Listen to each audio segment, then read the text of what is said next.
Hello and welcome to Camp Kaiju Monster Movie Reviews. We're your hosts, Vincent Hannum and Matt Levine. And we're talking about all our favorite monster movies, the good, the bad, and the downright campy, and asking if they stand the test of time. Traditional kaiju creature features, space invaders, the supernatural, and everything in between. All strange beasts welcome here. Camp Kaiju is sponsored by Zach Linder and the Zach Pack, powered by Coldwell Banker Realty. Your source for real estate, home rehab, fixing and flipping for investor clients and residential buyers. Reach out to the Zach Pack today for real estate services. Follow the Zach Pack on social media and contact the Zach Pack for investment opportunities. Links in the bio. Hey, Matt. Hey, Vincent. How's it going? Good. Happy November. Yes. I'm sad that Halloween is behind us, my favorite holiday of the year, but also happy that winter is pretty much here. I've been looking forward to it. So for those of you who don't live in Minnesota or the Twin Cities, Matt and I woke up to snow on Halloween morning. And I'm a transplant to this state, and that is the earliest I've ever seen snow since I've been here. That's 9 years. I was like, wow, this is not just like some flurries. It's a full coated snowfall. Yeah, it was a little bit earlier than usual. I feel like maybe I've seen a September snowfall once or twice, maybe. I'm from Wisconsin, so, wintry falls, if that makes sense, have been my entire life pretty much. Although I lived in Atlanta for a couple of years, but anyway, I'm always like so excited for like the snow to fall and like cold temperatures to encroach upon our environment. So yeah, I'm excited about it. Yeah, me too. For my Halloween, we've lived in our house for 4 Halloweens now, and we had our first trick-or-treaters this year. And it was the most exciting thing in the world. And we only had 3 of them the entirety of the night. But each one was like, oh, here, candy, take it. We're so grateful for your presence. It's so cute to see the trick-or-treaters. That's like one of the best parts. Like in addition to like horror movie marathons, just like watching all the trick-or-treaters. We get kind of a lot in my neighborhood in St. Paul. So that was really fun to see. We do have a lot of candy left over, which is like a good and a bad thing. It's terrible for my health, but it's so cool to see all the kids like, excited about their costumes and like telling you what they're going as and everything. It's pretty cool. It's fun. Oh yeah. What Halloween movies did you watch? Oh, what did we watch? On Halloween itself, we watched 2 movies. Murders in the Rue Morgue from 1932. Oh, nice. The adaptation of the Poe story, which was pretty good. It's like a good pre-code horror movie, kind of grisly and shocking. Also a little offensive in the way that many movies from the early 1930s are. Is that Bela Lugosi? Yes, he is in that.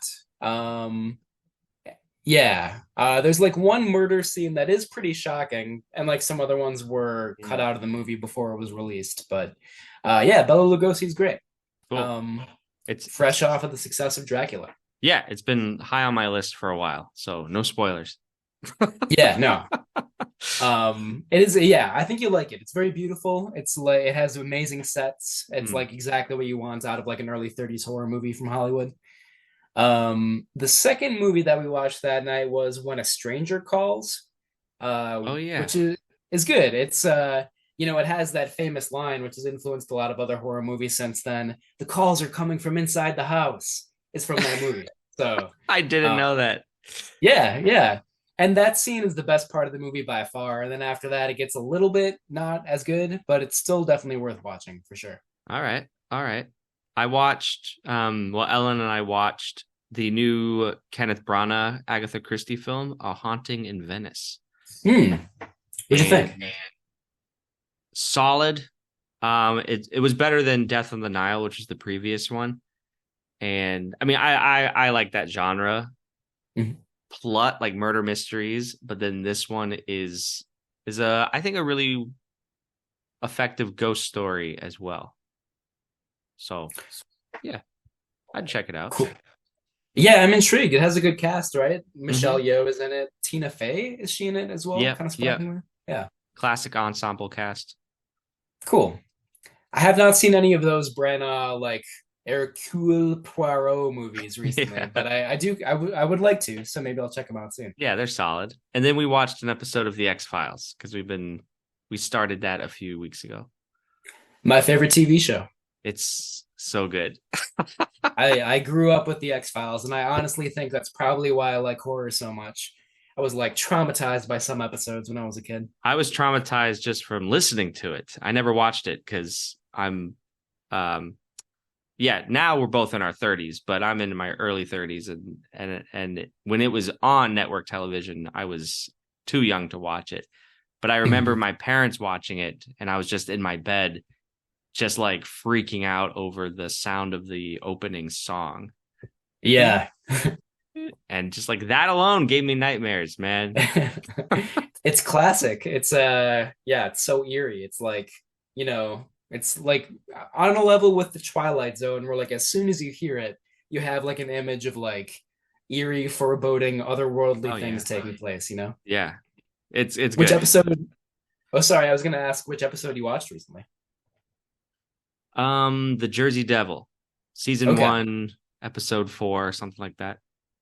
Not a very good episode, but It's not, but I'm such a Jersey Devil nut, like with cryptozoology, that I'm like, I like this, but arguably it is a less thrilling or evocative episode so far. yeah. But the first season is cool because even the bad episodes are like cheesy in like an early '90s way. They're very Mhm. fun to watch. So Yeah, you must have recently seen the Eugene Victor Toombs episode, right? that one's so good. One of the best ever. Like, and there are two episodes featuring him in the first season, and they're both fantastic. So you have Oh the man. second one to look forward to. Oh man. Yeah, that was a scary episode, legitimately scary. Yeah. And it's like the first Monster of the Week episode where they're like getting away from the alien plot lines and like it's just like a monster, like a really creepy, gory, like disgusting monster. It's great. I love it. Yeah. Oh yeah. Let's talk about that on the podcast. I would be happy to do an X-Files, like, There are you know, movies, right? yeah. Yeah. Uh yeah, the movies are not quite as good as the show, I wouldn't say for the most part. But I would like to rewatch them, so maybe we should. Okay. All right, all right, all right. Let's We're bring getting it back off down to earth here. yeah. Let's talk about a flying, fire-breathing turtle monster. Uh, A dash of realism. yeah, but before we do that, we just have to thank you all out there listening to our little podcast here. We appreciate you sincerely. We appreciate our patrons. Well, Matt, what else is coming up? Our next episode of Camp Kaiju is a really great Joe Dante movie called The Howling. It's my favorite werewolf movie of all time. It's great. It's early in his career. It's between Piranha and Gremlins. I think it came out in 1981, if I remember right. So yeah, we'll be talking about that on the next episode. Make sure that you check out our website, campkaijumoviereviews.com. Not only will we have links to the podcast and all of its episodes, but we'll also have a couple additional reviews on there. We'll go a little bit more in depth about some of these movies, so make sure you check that out. What else do we have going on? We'll probably be going on a little bit of a hiatus after that, after the Howling episode, but stay tuned. We may come back at some point. Yes. The future is uncertain. We'll see how long the hiatus lasts. I know it might last a while, and that's totally fine. But I hope we'll come back at least for like special episodes every once in a while. Yeah, me too. So, what's coming up in like the general monster kaiju filmverse? The newest Godzilla film is dropping in Japan on November 3rd. So tomorrow, as of this recording, Godzilla minus one. So it's our first Japanese produced Godzilla film since Shin Godzilla. So I'd love to do an episode on that when it hits American theaters next month. We'll see if we can find a time to maybe check it out. That would be great. That's a really good name too, Godzilla minus one. I hadn't heard that name before. I forget exactly what it alludes to, but it's like 0 hour, but minus one. So it's like even before the beginning. Whoa. As I think the film takes place right after World War II. Hmm. in Japan. That sounds great. Yeah, I mean, it looks awesome. So the teaser trailers that are out right now look really impressive. And so, isn't there like a new Planet of the Apes movie coming out as well? I forget what it's called, but I think that's Oh, coming out soon. maybe next year. Okay. I have actually not seen any of the new Planet of the Apes movies, but I've been wanting to for a long time. So Same. maybe this will be, yeah, perfect opportunity. Yeah, we can like look at the calendar and maybe with listener input, we can just circle the new releases. Maybe we just like want to do a year of covering new releases. I love that idea. That's great. Yeah. New releases and X-Files episodes. What a perfect combination. Great. I wanted to ask you too. So your play was playing at the Twin Cities Horror Festival recently, and it just wrapped up this past weekend. But I wanted to ask you how the last performances went. Oh, great. We had a sold out house last Saturday, and it was just such a joy to bring such a that kind of story to life because you don't see monster plays, right? So like the chance to even do that, one in a million. So yeah, hope to do it again sometime. Proud of the cast, happy with the results. I'm still trying to figure out how to write a play featuring a giant monster, like a Gamera sized kaiju. That would be tough. Yeah, I don't know. For years, I've been racking my brain around that one. Yeah. You could do cool things with this set, maybe, where like, you gradually see the monster like approach in the set in the distance or whatever, and like maybe there's like some set changes throughout the play. But that's not quite the same as like an actual giant monster. So I don't know. We'll have to think about that. Well, this is wild. If you think about how like traditional kaiju films are shot on a soundstage with a miniature set with the suitmation, I mean, essentially those actors are there acting amidst this set of miniature buildings and cars and things like that. Yeah. So I could just do that, but in front of a paying audience. That sounds amazing. I would definitely pay to see that. That sounds so cool. Well, I'll be the first in line when your Gamera play. I assume it's going to be a Gamera play. When it's staged for the first time, I'll be there.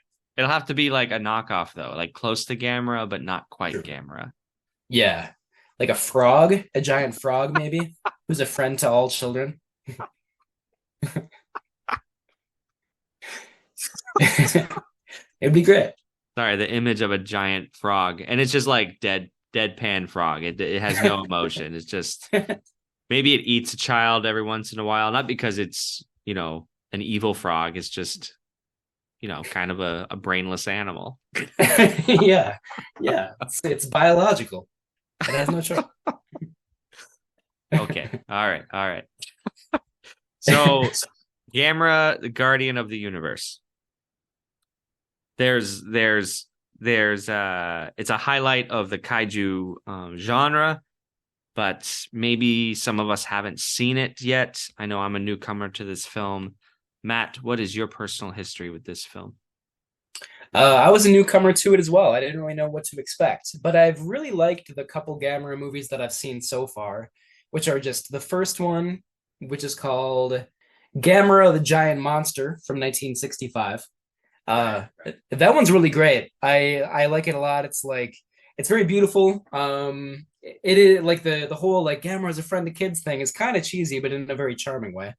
So I like that about the original one. And then we covered Gamera versus Gauss earlier on the podcast, and I liked that one a lot as well.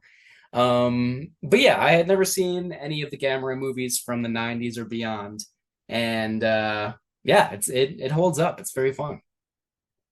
Yeah, and I saw this movie for the first time just a couple of years ago when I went through my Gamera deep dive, and I received a pretty great Blu-ray collection of the 4 Heisei entries of the franchise, packed with bonus features and behind the scenes interviews, some really, really great source material. But I I was immediately taken with the film. I think after watching so many so bad it's good movies, it's nice to like watch a good movie. And in addition, the original Gamera series, apart from I'd say Gauss, the first one, maybe a couple of others, there's just a lot of junk in that initial series. So we'll get more into that later. Why there was such a large gap between the Showa era and the Heisei era. So yeah, I think we could talk. We can run through this synopsis rather briskly. Sure. Okay, here we go. A ship carrying plutonium collides with a floating atoll off the eastern coast of the Philippines, one of many incidents occurring throughout the area.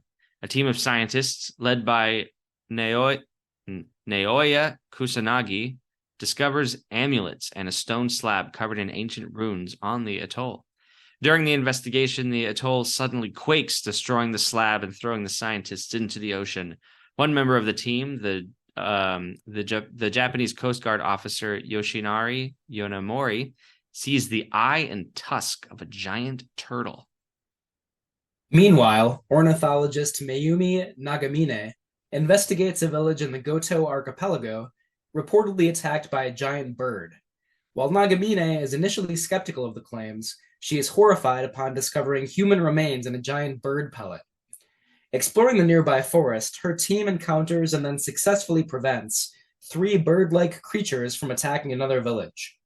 To prevent further attacks, Nagamine agrees to aid the government in capturing the giant birds. The creatures are lured to the Fukuoka Dome baseball stadium, where 2 of the 3 are successfully captured. The last one escapes to the harbor, where it is killed by the giant turtle encountered by Yonemori and the scientists. The remaining birds escape before the turtle reaches the stadium. After translating the runes, Kusanagi explains to Yonemori and his daughter Asagi that the giant turtle is called Gamera and the birds are called Gauss. When Asagi touches one of the stone amulets, she inadvertently forms a spiritual bond with Gamera. Kusanagi also tries to convince the government that the Gauss are the real threat, but they remain focused on Gamera due to the destruction that he has caused. Now working together to investigate the creatures, Kusanagi, Yonemori, and Nagamine are attacked by a Gauss in the mountains, but Gamera arrives in time to save them. Meanwhile, Asagi discovers that she suffers the same wounds and fatigue as Gamera due to their shared bond. Now at Mount Fuji, she witnesses a military strike against Gamera. The attack attracts the final Gauss to the scene, where it grievously wounds Gamera and forces the turtle to retreat into the ocean. Simultaneously, Asagi suffers a similar wound and passes out from the pain. After consulting with a biologist, Nagamine and Yonemori learn that the Gauss are genetically engineered and reproduce asexually. They speculate on the origins and purpose of Gauss and Gamera. Nagamine suggests that Gauss were awakened by rampant pollution, and Gamera was created by an ancient civilization to combat Gauss. They approach Kusanagi with this information, explaining that the incident at Mount Fuji shows that Asagi is spiritually linked with Gamera. Kusanagi dismisses these claims until he witnesses the amulet's power himself. With Gamera recovering in the ocean, the last Gauss grows unchecked, becoming a super Gauss. The creature attacks Tokyo, causing many civilian casualties and prompting the government to focus on Gauss instead of Gamera. Attempts to kill Gauss end in failure, and it builds a nest in the ruins of the Tokyo Tower. Upon awakening from her sleep, Asagi warns the others that Gamera has recovered and will attack Gauss. Gamera catches Gauss by surprise, destroying its nest and eggs. A massive air battle ensues, and Asagi, Kusanagi, Nagamine, and Yonemori follow closely in a helicopter. Initially, Gauss overpowers Gamera, but Asagi uses her spiritual energy to revive Gamera, who kills Gauss. Gamera, after using his bond with Asagi to heal her, releases Asagi from their bond and returns to the sea. While Nagamine and Yonemori predict the possibility that Gauss or other threats may arise, Asagi states that Gamera will return if that happens. Ooh, the door is open for more Gauss. And more Gamera, of course, which we will soon get. Or audiences soon got. Right. There are two direct sequels to this. I'm ashamed to say I haven't actually seen those ones yet, but man, do they look good. If Guardian of the Universe is any kind of bellwether for the rest of the series. Yeah, I'm excited to watch the rest of them. Oh yeah, what do you think of the story? Um, Honestly, the story itself maybe is not great. Like there's a lot of predictable elements that we've seen in past kaiju movies before. The characters are usually or like mostly scientists that are just trying to like stop what's going on. They're not really very deep or anything. Yeah, the plot points are like kind of what you would expect. Like we have the opening scene where like these ships in the ocean encounter something unexpected, and then these two monsters do battle. So like yeah, the story itself is not especially original, but the way that it's told is really entertaining and really powerful, I think. Yeah, I think it's a good example of a simple story but told very well. Yeah, totally. Yeah. And in a way, yeah, like it's kind of refreshing to go back to basics. I think, like you said before, that we've been talking about a lot of so bad it's good movies like Troll 2 and Plan 9 from Outer Space and Toxic Avenger and stuff. So to go back to like the classic kaiju formula was very, very satisfying, I thought. Yeah, no frills, just like hitting the beats and giving us what we want. Yeah. Yeah. There is also like the element of like Atlantis, the ancient civilization of Atlantis, and That's right. like they might have created both Gauss and Gamera, and then Right. like they both reawaken like millennia later in modern Japan or mid 90s Japan.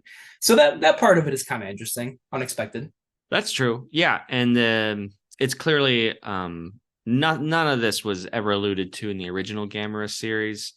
So it's refreshing. I think it's neat to give us some sort of foundational mythology maybe between these two monsters. And a lot of positive things I've read about this movie is it does like firmly establish Gauss as Gamera's archenemy. Now they've been linked throughout time. They will continue to be linked, which is great because Godzilla has King Ghidorah, Batman has the Joker, Gamera has Gauss, and we love Gauss. Yeah, Gauss is awesome. It's still like it looks really pretty scary, like and also maybe a little cheesy at the same time. But it's very bat-like, kind of like bat pterodactyl sort of vibes. Gauss is great, one of my favorite monsters for sure. Yeah, in all of Kaiju, like Gauss rocks. Yeah, Yeah. for sure. I couldn't help but think about some other kaiju movies from around the same time, like Godzilla versus Biollante and Godzilla versus King Ghidorah. And both of those movies have like really crazy storylines with like, metaphysical like spirit beings floating into the sky and like time travel and all this stuff. Yeah. So I would have liked to see like a little bit more of that in this Gamera movie, but it does tell its story very well for sure.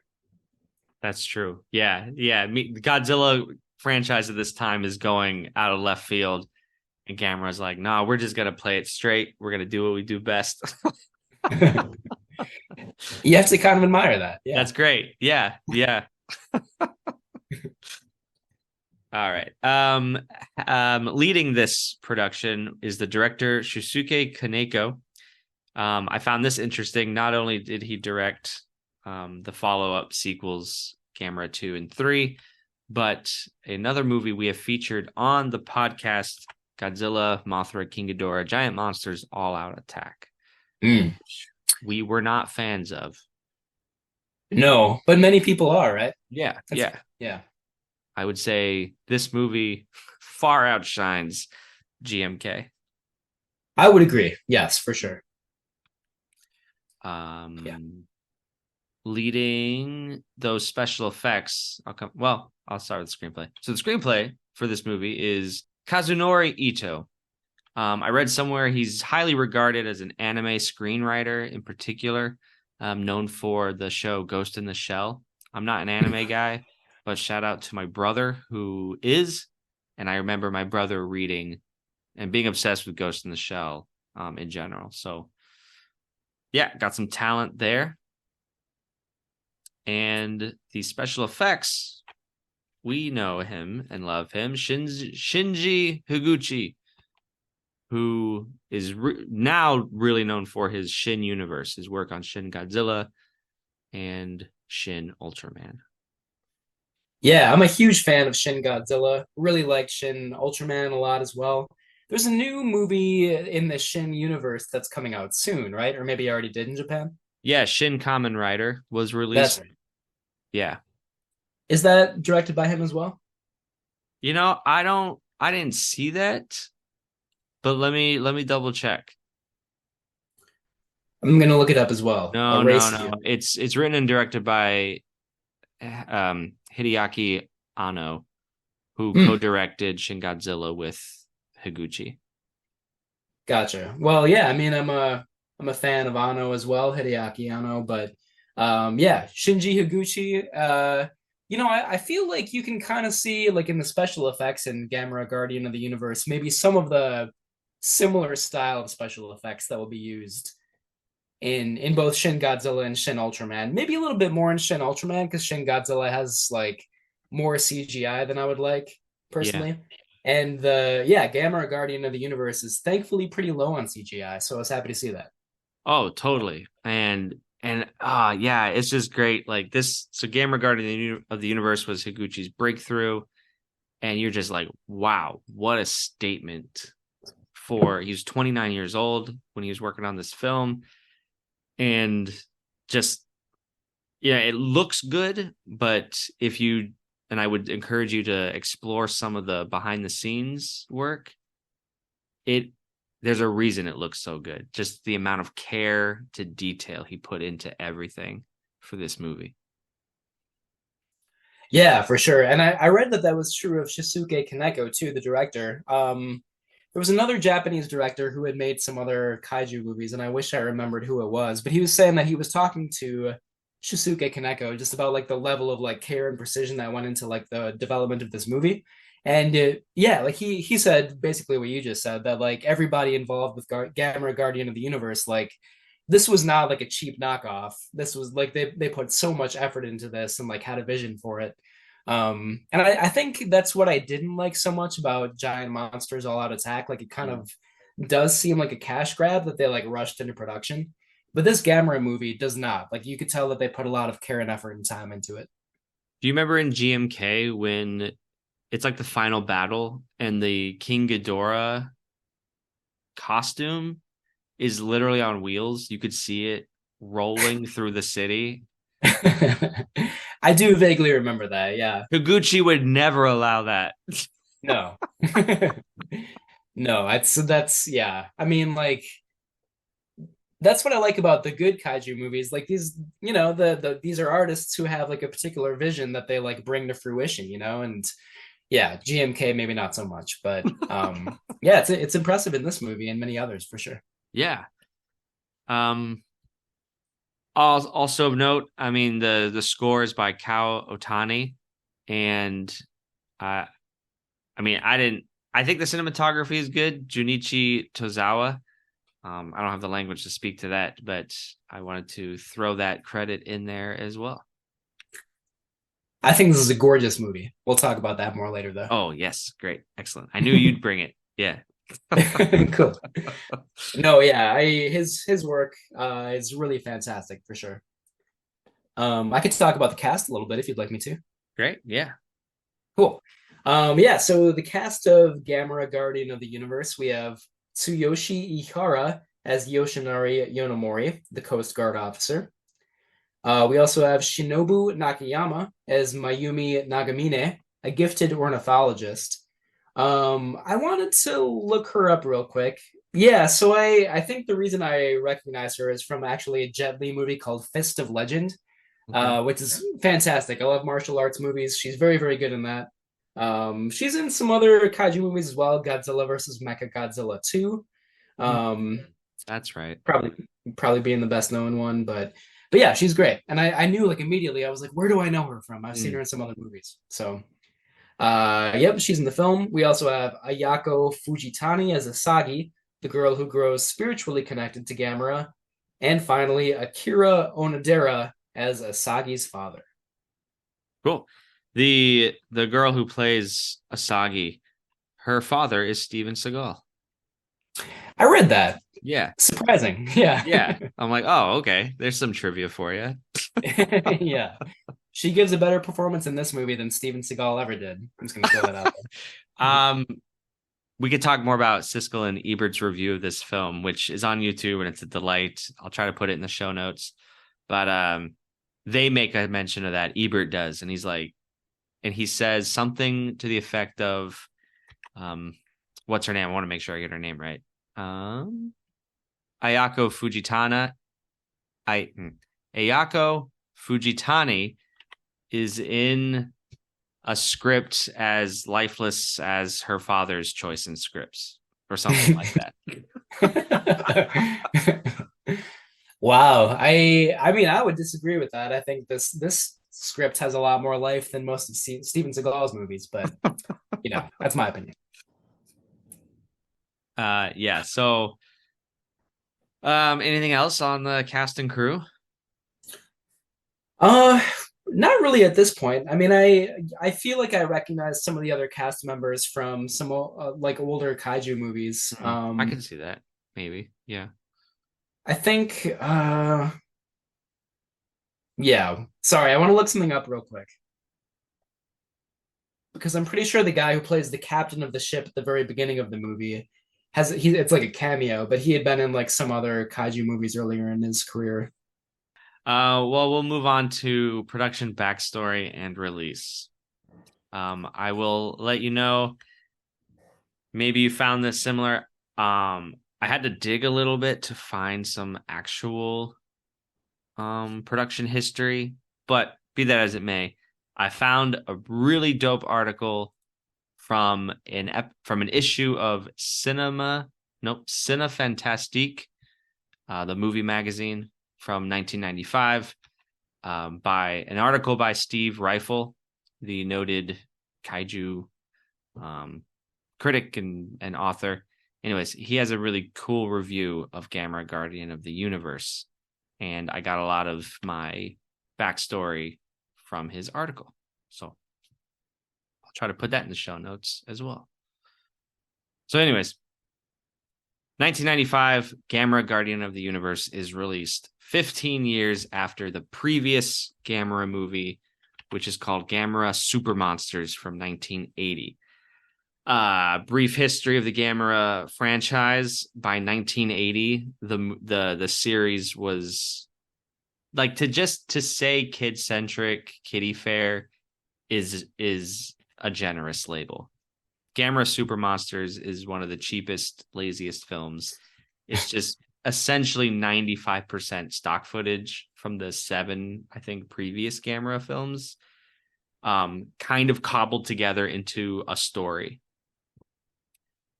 I am a true, what's the word I'm looking for? I'm a completionist for better or for worse, so I've seen that one. And I can see why I just killed the franchise. It's like, we're done. We have 0 ideas left, 0 money left. Please let it end.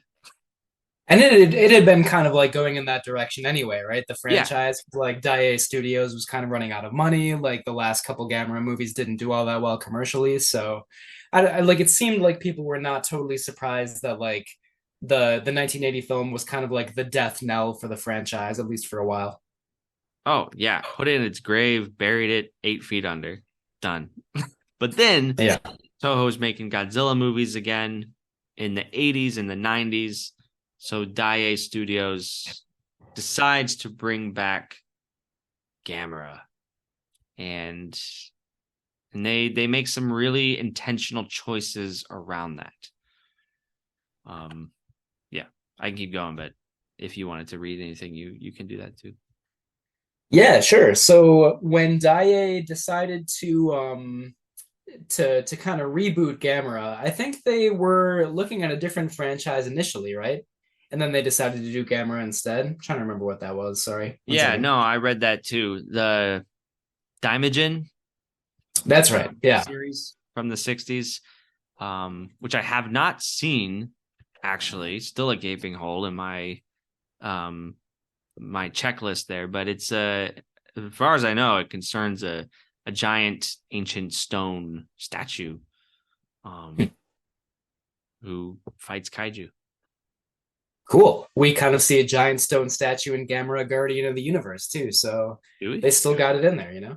Very Okay. briefly, there's like that altar on like the atoll, and then it kind of like Oh. crumbles. Do you remember that scene? Yeah, yeah, but this is like a humanoid statue. Got it. Okay, yeah. So not quite the same. Still, it's a stone thing. That's what I'm getting at. Okay, It's yeah, there are rocks in both movies. yeah. I will someday write a comparison of the rocks in these two franchises, and it's going to be amazing. Just kidding. So yeah, Daiei, they kind of realized that Gamera was maybe a little bit more of like a profitable property, and that audiences would, kind of flock to theaters to see it if they rebooted it. They did, however, want to move away from the more kid-centric reputation that you were just talking about, Vincent. So they passed over the original screenwriter, Nii-san Takahashi, and the original director, Noriaki Yuasa, in order to make it a little bit more adult, kind of menacing, exciting, fast-paced, and so on. I think that was a good choice. Indeed. They hired 29-year-old Higuchi in 1993. Yeah, so production started in 93 on this film. It was released in 95. And here's a quote from Higuchi I just wanted to include. He said, monster movies are supposed to bring to life the monsters you don't see in ordinary life, to make them appear in front of you all of a sudden. That's the philosophy of this movie. So I thought that was pretty cool. Yeah. I think it's also cool, like the screenwriting process for this film. So Ito, what's his name? Kazunori Ito was hired, and he was hired as the screenwriter. The script went through 6 different revisions. It sounds like the early versions were, very graphic. They like graphically violent. They would have required a very high budget. I thought it was kind of interesting that one of the earlier drafts of the screenplay included a scene where a female Gauss eats her mate after copulating, and they cut that out of the version that they shot, obviously, which is a shame because I would love to see that scene. That sounds awesome. I feel like this is like Higuchi has and Ito's the screenwriter, obviously, and the director was his own artistic talent. But I feel like that tracks so hard for the Gamera series compared to Godzilla. Like Gamera versus Gauss, we talked about how violent it is, how graphic, how much blood there is compared to the Godzilla films at the time. So I love that they still had that same spirit of brutality. Yeah, especially if like, Gamera is this like kid-friendly beast that's like a friend to all children and everything. And then you also get like spewing blood and like graphic violence and everything. It's Yeah. cool. I love that contradiction. Yeah, it's pretty cool. But they toned it down. I still think you could see a little bit of that still in the final product. Yeah. Though obviously not to the same extent. Yeah, for sure. I did want to mention real quick. I found out the name of the actor that I was trying to look for, if I can interject that real quick. So it's Akira Kubo, who plays just like one of the ship captains at the beginning of the movie.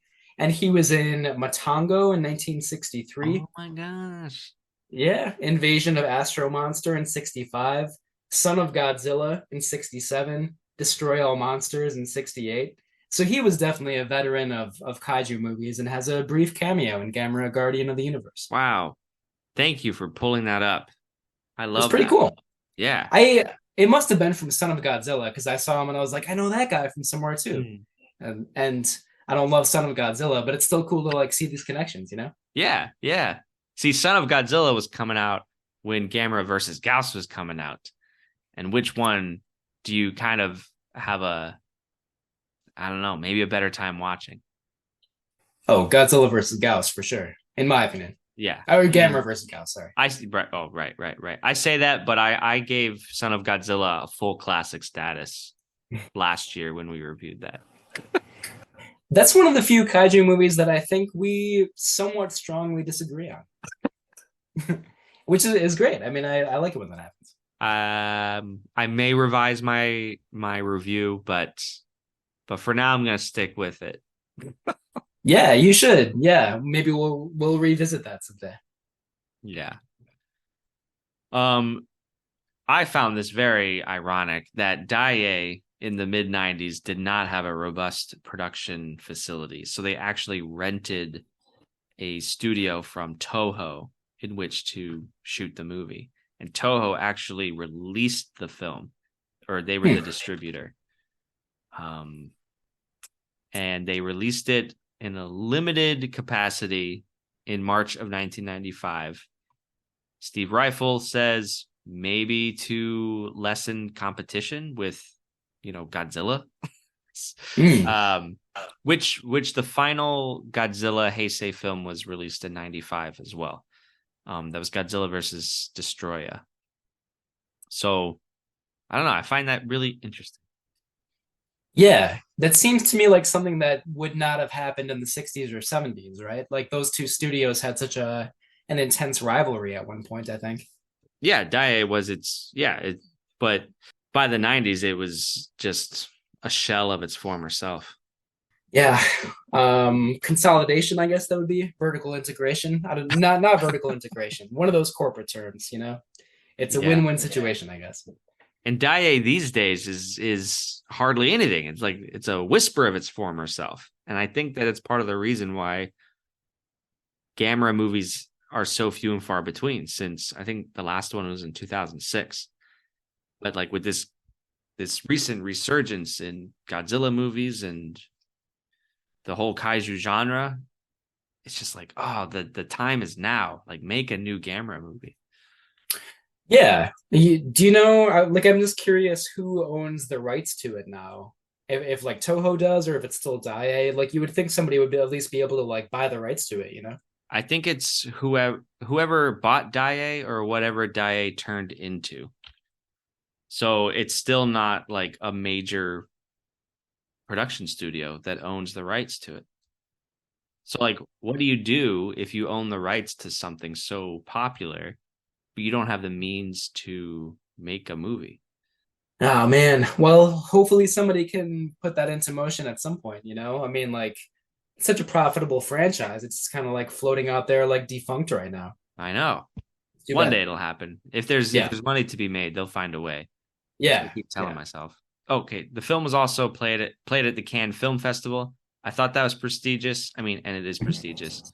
But in my research of Cannes, I read that like thousands of movies are screened at the festival. So, you know, Yeah, including like some of the recent Mission Impossible movies, which I just think is kind of cool that like they're playing all these great art films and then like these, just fun popcorn movies. It's kind of great. It's cool. yeah, yeah. Egalitarian. Indeed. The film Gamera Guardian of the Universe didn't see a US release until April 97. Even that was very limited. So hard to come by in the States. But if you can get your hands on a copy of the video or the Blu-ray, I'd recommend it. I was interested to read that there's a very prestigious Japanese film magazine, which I think is called Japanese or Japan Kembo, Japanese Kembo. I forget exactly what it's called. Yeah. But it kind of like, is like favors art films and like generally more serious fare than kaiju movies. But it said that Gamera Guardian of the Universe was one of the 10 best movies of the year in 1995, which was the first time that they awarded such a claim onto a kaiju movie. Although they also said that Shin Godzilla in 2018 was one of the best movies of the year. So yeah, it's kind of cool. Yeah, I know what you're talking about. And listeners, help me out. I believe, however, that early Honda kaiju films were regularly in the top list Hmm. of that magazine. So I don't know about the first kaiju film, Okay. but you know, like obviously kaiju films after the 60s definitely went into a slow decline of quality. Yeah, for sure. Yeah. And I want to amend what I said. Kinema Junpo is the name of the magazine that I was thinking of. Just Right. wanted to get the name right. Yep. Yep. And speaking critically, Gamera Guardian of the Universe actually was nominated and won a bunch of awards in Japan. Best Supporting Actress, Shinobu Nakayama was nominated for that category in the award of the Japanese Academy in 1996. And then the film won a bunch of awards at the 17th Yokohama Film Festival, including Best Screenplay, Director, Supporting Actress, and Technical Special Effects for Shinji Higuchi. Pretty much all well deserved. I don't know. I'm surprised by the acting award, but yeah, the actors aren't bad. The characters are just so thin in this movie, but yeah, mostly very well deserved, I would say. Yeah. Okay. Camp Kaiju is sponsored by Zach Linder and the Zach Pack, powered by Coldwell Banker Realty, your source for real estate, home rehab, fixing and flipping for investor clients and residential buyers. Reach out to the Zach Pack today for real estate services. Follow the Zach Pack on social media. Contact the Zach Pack for investment opportunities. Links in the bio. Themes of the movie. Well, I think there's one main theme in this movie, so we probably are both thinking of the same thing. But yeah, you could. I don't mean to steal your thunder if you want to talk about the themes, or I can lead the way, whatever you prefer. Oh, I don't know. Is your theme about stone statues? Yeah, that's the theme that I read into every single movie. Yeah. The stone statue theme in Citizen Kane is brilliant. It's mind-blowing. And no, I'm just kidding. It's basically like the environmental pollution theme in Gamera Guardian of the Universe, which we've seen in some other kaiju movies before. The movie makes it clear that like the rampant environmental pollution in the 90s is what awakens both Gamera and Gauss, and kind of stretches back to like the ancient civilization of Atlantis. This is where the themes get a little bit muddled, but I think the movie is trying to say that like their technology was so advanced for the time, like whenever Atlantis was created, that like it kind of ran away from them, and then they like created Gamera to like control these Gauss monsters that were formed from the pollution or the sort of like negative impacts that they created. It's very muddled, doesn't make a lot of sense, but I think the movie is trying to say that like just like happened with Atlantis a long time ago, modern society is creating these evils of pollution, and a little bit less in this movie also like nuclear weaponry that now is kind of like threatening humanity and must be controlled. Yeah. Closely related, I found the push and pull really interesting between the ornithologists and company and versus the there's an organization, there's a body of suits who are wishing to protect the Gauss because they are an endangered species. They must be protected despite obviously the dangers they pose to humanity. So I found if that's a critique of those sorts of environmentalists who think along those lines, or not. I just found it an interesting conflict in the film.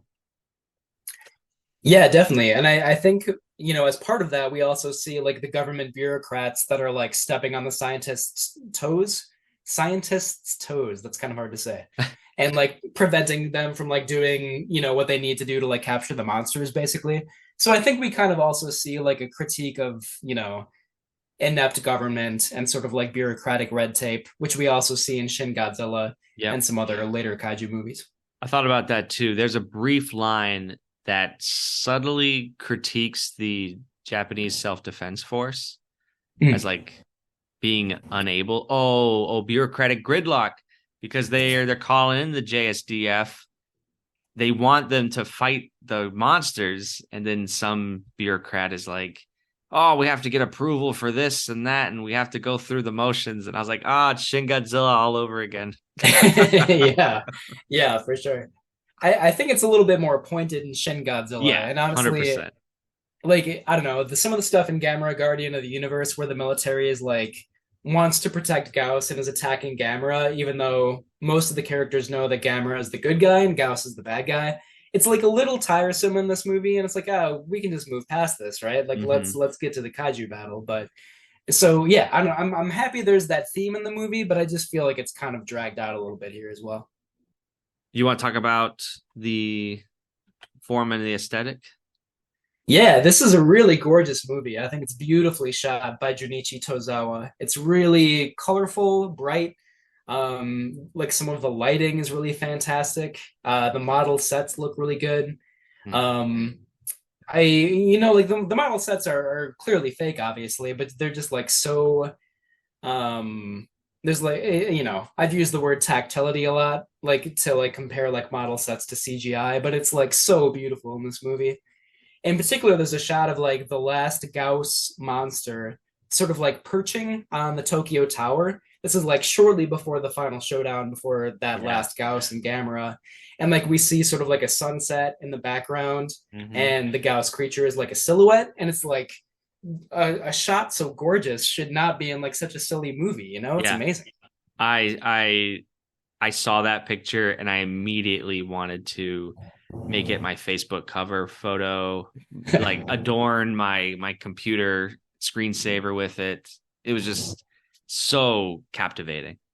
Yeah, yeah, absolutely. That's my favorite shot, but there are a lot of others that are almost as beautiful, I think. Like there's one Hmm. where Gamera is kind of being bombarded by a lot of like missiles from the Japanese military. And it's sort of like a very wide shot where like most of the screen is dark, but we just see these like sort of like lights kind of like hitting Gamera.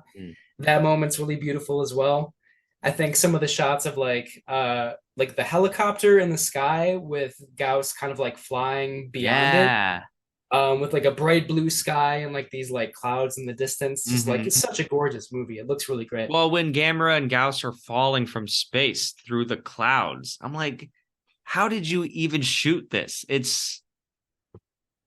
Yeah. there's so many shots in this movie, and maybe I'm gonna sound like an ignoramus for saying it, but I don't know where the effects begin and the reality starts. Or you know Right. what I mean? Yeah. It's just so seamless. And that's the Yeah. practical and the CGI is dated in certain areas, but even still, it's largely incredible CGI, if I may use that word. Mhm. Totally agree. Yeah. This is like, it's what special effects should be, where like you can't tell what's CGI and what's suitmation and what's like models and like mad backdrops and stuff like that. It's so well done and like really seamlessly combined. And yeah, again, just like really bright and beautiful and colorful. Looks great. Oh yeah. Okay, I'll keep going, but actually a lot of this stuff is just gonna be in my good category, so it's all good. Okay. It's all good. Nice. All good. Almost all good. The yeah, so I'm happy to move on to our good, the bad, and the campy if you are. Yeah, I think we can. Yeah. Okay, cool. So great. In my good are just a lot of these same things. Gamera's first his first attack on the city. It's nighttime and he's approaching the dome, the baseball stadium where the Gauss are. Just the Mhm. composite shots and the way that is framed with the colors and the nighttime scene. Um, just such eye candy. And the little Gauss, all the flying effects look so good and convincing. Oh, the camera angles. I think this can go into the form and the aesthetic too. Higuchi and Kaneko purposely decided to put the point of view of the camera at the human level Mm. to increase the illusion of size, which I think is very effective. And I got so many Jurassic Park vibes, and especially early on with the Gauss and the way they're Yeah. stalking humans, and there's torrential rainstorms in the rainforest. And I'm not going to knock it for that. I feel like every monster movie in the 90s, in some way, shape, or form, took a page from Jurassic Park. So that's fine. Yeah, and it's I don't want to say it's as good as Jurassic Park, which might be one of the best monster movies ever made, but like, it's almost at that level, at least with its special effects. Like we were just talking about, it's almost as seamlessly done as in Jurassic Park, which had like an immensely higher budget than Gamera did. I agree. Yeah. There's even the scene where like the female scientist is like sort of like digging through like bird shit, basically Yes, yes, bird pellets, I'll say, which is also in Jurassic Park. So that's kind of cool to see. absolutely. See, so again, I'm not knocking them for it, but it's there and it's fun too because it's not like a parody of Jurassic Park. They're doing their own thing, and we just because we like movies, we can see the parallels. Yeah, I like what you said about like the compositions being from human level. I think there's a really good example of that early on when that scientist, I should look at her character name again, Nagamine. It's like when they're on the atoll and they first see one of the Gauss monsters, and like there's a low angle shot, and she sort of crouches down, and we see the Gauss like fly above her. It's a really seamless shot, and I honestly have no idea how they did it because they Right. like, it's the human actors, and then like a what must have been a puppet or like suitmation or whatever in the background, and it's so well done. It's fantastic. And when they're in the helicopter and they look out the window and they're side by side with a Gauss, I don't know Mhm. how they did that because that's a practical effect. Yeah, I don't know. It's it's it must have been like a huge puppet suspended from, at the same level as the helicopter right. set or whatever. Yeah. But yeah, it must have taken just like so much care and precision to get that right. And it looks really good. Mm-hmm. Mm-hmm. Well, I'll just add on to that for my good category. There are like a number of like very suspenseful, exciting scenes. I think the part where they try to capture the Gauss monsters in the baseball stadium, which you were just Mm-hmm. talking about, is really well done. That's like a very exciting moment. And then there's another part where they're trying to like rescue a child as like one of the Gauss monsters is like swooping down to attack, and they have to like sort of like rush the kid across this like rickety wooden bridge, and that's like one of the first times that we see Gamera like attack one of the Gauss creatures. A really, really cool moment, very exciting. And yeah, there are also some like really huge explosions in this movie where it's just like, you know, like huge fireballs for like what seems like minutes on end, where they're just like getting it from every single angle possible. As somebody who grew up loving action movies, I will never say no to an amazing explosion in a movie. It looks so cool. Spoilers, but Gamera blows Gauss up with a huge fireball, and it's awesome. Yeah. It's so satisfying. Totally, yeah. And there's another moment pretty early on where like Gamera throws one of the Gauss creatures like into an oil refinery Yes. and like or something like that. And like, it seems like a bad idea if Gamera is trying to like protect humanity or whatever, but it looks really, really cool. It's great. I had that moment in my campy list because the little Gauss is flying at Gamera like a fly, honestly, and Gamera just swats his big hand and obliterates this Gauss creature. It's so satisfying. Yeah. It's like when King Kong actually hits one of the airplanes at the end of the original King Kong. It's Yep, the same yep. level of satisfaction. I want to watch it again. Me too. Um, or how about bad stuff? Yeah, so I think, like the plot again is kind of by the numbers a little bit. It's done extremely well, but at the same time, we kind of know what the characters are going to be. We know generally what the plot is going to be. And it doesn't really deviate from that all that much. So, at least in terms of the screenplay, there's not, well, I don't know. There are moments of like sort of originality and like, personality, I guess you could say. But like just what happens is like sort of predictable. Um, and I do think the movie could be slightly shorter. It's not really all that long. It's like an hour and a half, but like some of the stuff, again, I mentioned this earlier, but like the military, like, trying to attack Gamera instead of Gauss, it's like, we don't really need this. I think we can just kind of like move the story along a little bit. Sure. I was struggling to come up with some bad stuff. I think some of the editing, particularly on the bridge in the mountains that you mentioned before, Hmm. it's that very 90s way of editing an action shot where I don't even know how to describe it, but the camera is moving really fast. It just looks like someone in post just like I don't know, press the buttons like we needed this to speed up to convey some quick cuts or something. It's a very Yeah. 90s thing. You see it, you know it when you see it. Mhm. Um, but I'm nitpicking. I think yeah, some of the CGI, but that's not even a fair assessment because I think the CGI in this movie still looks better than 99% of the movies today that use CGI. Yeah, I would agree. There's like for me, there was only one CGI shot that was like an underwater shot of it must have been like Gamera like moving in front of the camera or Yeah. whatever. Like, you know what I'm saying. Yeah. That's the only time that I thought it looked pretty fake and like probably could have been done better. Aside from that, like I was really happy to see that they tried to avoid CGI as much as possible, you know? Mm-hmm. Mm-hmm. Yeah, it looks I got no notes. Yeah, it's there's not much bad stuff to be found in this movie for sure. Ooh, and considering where the franchise had been before this, it's a miracle. Like it's incredible. It's a remarkable feat of achievement. Would you say that like this movie kind of looks forward to Shin Godzilla a little bit, just in the sense that like it's like the textbook way to like reboot a franchise in like a Yeah. creative way? Yeah. I think that you can make those connections between this and Shin Godzilla.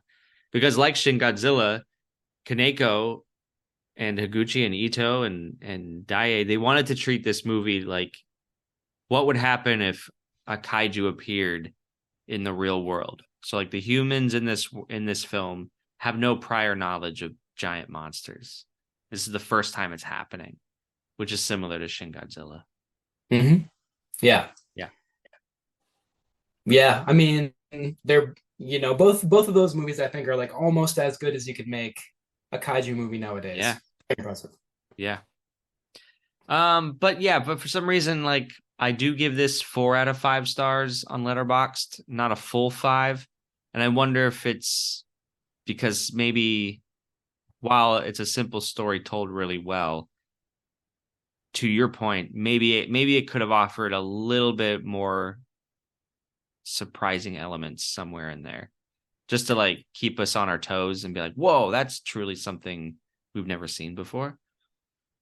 Yeah, I would agree with that. I think like with Shin Godzilla, like the very like direct political commentary is very unexpected in that movie, and I don't think Gamera Guardian of the Universe really has something similar to that or like parallel to that. And Mm-hmm. I also think like just the insane camera angles in Shin Godzilla and like the quick editing and like the bizarre style of that movie is just like a little bit more creative and original than what we see in Gamera Guardian of the Universe, which is, I think Gamera is like extremely well made, but not like really kind of like pushing against the form all that much, you know?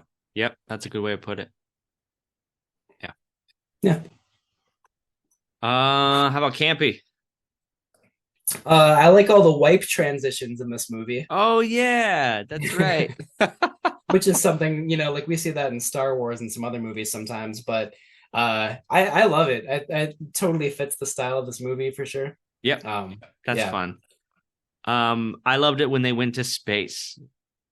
It's like 30 seconds, but they fly into space and Gamera, and then they go plummeting back into Earth.